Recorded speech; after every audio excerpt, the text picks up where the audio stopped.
% of potential buyers are planning to invest in property this year. But if you're still debating whether to continue renting or take the plunge, how can you weigh up your options? Angela Keegan of myhome.ie and Carl Dieter of Irish Mortgage Brokers join us now to discuss this. A very good morning to you. Morning. This survey came out, Angela, on Tuesday of this week that 40% of people are ready to buy now this year. Is that correct? Basically, what the survey showed was that of those people, about 2,000 people were surveyed, 40% of them declared an intention to buy this year.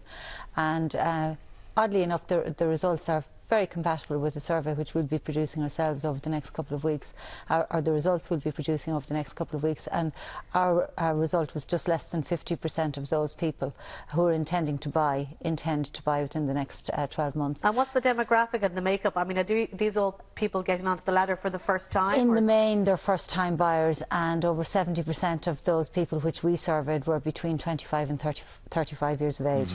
And again, what's attracting them is the value they perceive in the market, and the biggest detractors at the minute are availability of finance, as we would expect, and also economic conditions and uncertainty around jobs. So I think, is there much news in it? Probably not, albeit it's a positive sign that there are a cohort of first-time buyers out there who perceive value in the market, who want to take the plunge once mortgage becomes available to them, or once finance becomes available. That's the key thing, once mortgage becomes available to them. Yes, I think most definitely the 40–50% is a lovely number to highlight, but when that number is distilled down to those who will actually qualify for a mortgage and be granted funds, you probably will see it at a lower level. Okay. Well, if they do decide that they're going to mortgage or are entertaining the thought of renting, there's a new calculator on myhome.ie which will allow them to factor in everything. Exactly, and to be fair, Carl developed the calculator with us, and it's a little calculator, very simple calculator. Again, it's an additional tool for first-time buyers. Literally what they do is to put in the cost of the rent on a monthly basis, how much they were thinking of buying for the house, and out will pop the answer as to whether it's better value for them to rent or better value for them to buy. And there's an advanced option, if you'd like to. It's a simple calculator to use. It actually broke my heart to create, because what it does is it factors in what happens with tax relief at source.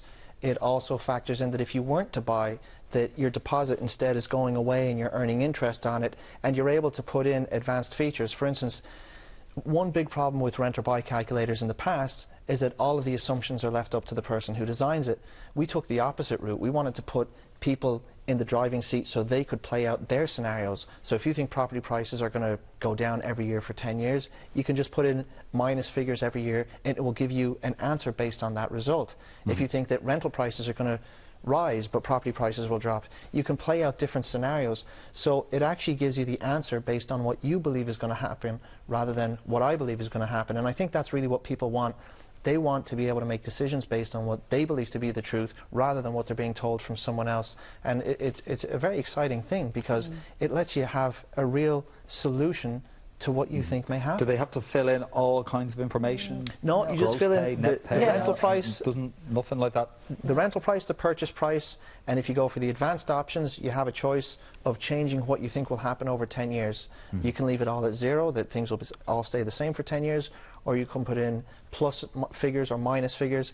But again, the point is that it puts the user in control, and that's what's really unique about this, is that it's not someone in an ivory tower saying this is what will happen with the property market and believe my advice. It's the person taking their own belief in the future and turning that into a calculation. But all the indications are that the prices are still going down, and at a good pace as well. Well, we saw the CSO figures were out this weekend, and the downward trend continues. And I really, suppose my own reaction is we can't be surprised, because while we still have uncertainty on the economic front, while we still have uncertainty around jobs, confidence will remain low. And we do know finance, again, mortgage finance is still tight. The other thing I would say about the CSO figures, I think they're highly reputable. However, they don't take into consideration the amount of cash purchases happening, and also the January figures will be based on mortgage drawdowns for the December period, I think it is, which traditionally would be a very quiet period. So I wouldn't be drawing huge conclusions from just 1 month, although I think it's a trend that we've seen over a number of months, and it'll be interesting to see does it continue for the quarter. How long will it be before we'll know? Aren't they introducing this kind of price index where people will be able to find out how much houses are selling for now? Yes. When is that happening? Expected to happen around June of this year, and you know, I think everybody involved in the industry will absolutely welcome it, because at last we'll have a definitive guide to actually what houses are selling for. And until then we just have these Allsop auctions, and indeed, Well, Carl, there's yeah. one taking place today. Is it in the Shelburne Hotel in As we Dublin? speak, yeah. The thing about the register is it'll only go back 2 years, so we're not going to get a really thorough view of everything leading up to where we are today. It will really just be kind of a snapshot in time from 2010 forward.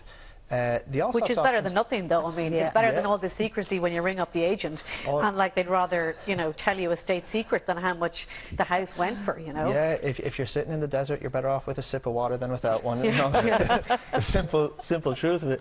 But something exciting, and we did some research using the Allsop selling figures. Something really exciting is that there's actually properties selling at the auction today which are overvalued, using standardized valuation methods. Okay. And what that tells you is that in certain neighborhoods, because they're dominated by owner-occupiers, there's a premium in those neighborhoods that people are willing to pay above the odds in order to live in them. And in every instance where we saw a property, for instance, in Blackrock, County Dublin, it was overvalued using standard valuation methods that myself and a gentleman named Frank Quinn from Senior College Dunleary designed. And I just think that's really fascinating, because there's other areas where they're highly undervalued, but you see again this neighborhood effect, where they might not be desirable areas to live in, they might be an investment only proposition. And that to me is something very interesting, because it means that certain neighborhoods will probably not go as far as we suspect they may need to in order to see a recovery. Yes, there's still properties going for sale today from as little as, I mean, I know there's land going from as little as 10,000, and many of them are around the 100,000 mark. There's a house in Leitrim for 7,500 is the minimum reserve, and you can't actually buy the bricks, cement and slates and windows to create that house for 7,500. The materials, never mind putting them together in construction, so it's actually selling below what the material price is on that property. Well, and that's scary. I absolutely But it is just a one-off. I believe that price is there to attract attention to the house, and I think at the end of the day we'll all be interested to see what it actually goes for. Angela, the big problem, and this is from somebody who's looking to buy a house and has been for like a long time now, is there is just not the stock coming onto the market.